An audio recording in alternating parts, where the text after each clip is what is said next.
اهلا بيكم.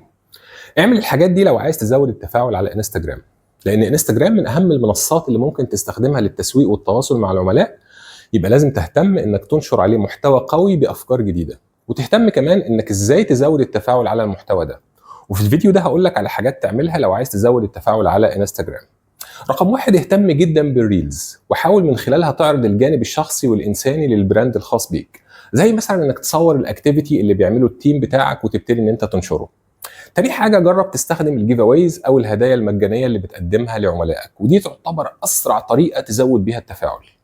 تالت حاجة ممكن تعملها هي الشراكة مع الانفلونسرز، ودي طريقة بتساعدك تجذب شريحة كبيرة جدا من العملاء في وقت قصير. لكن لازم تختار بشكل دقيق نوعية الانفلونسر المناسبين لطبيعة البيزنس بتاعك.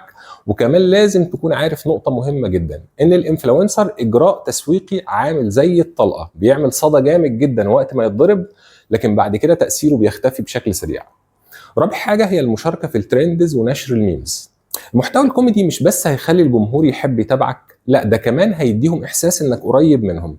بس بلاش تدخل في الكوميديا بشكل يحول النشاط التجاري لمحتوى للضحك أو الإسفاف. رقم 5 والأخيرة، إنك تنشر محتوى بيجاوب على أسئلة جمهورك عن طريق أكتر الأسئلة اللي بتيجي عن البراند، وتجاوب عليها في الريلز أو في الستوري الخاصة بالبيزنس بتاعك.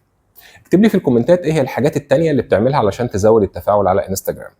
دمتم بسعادة.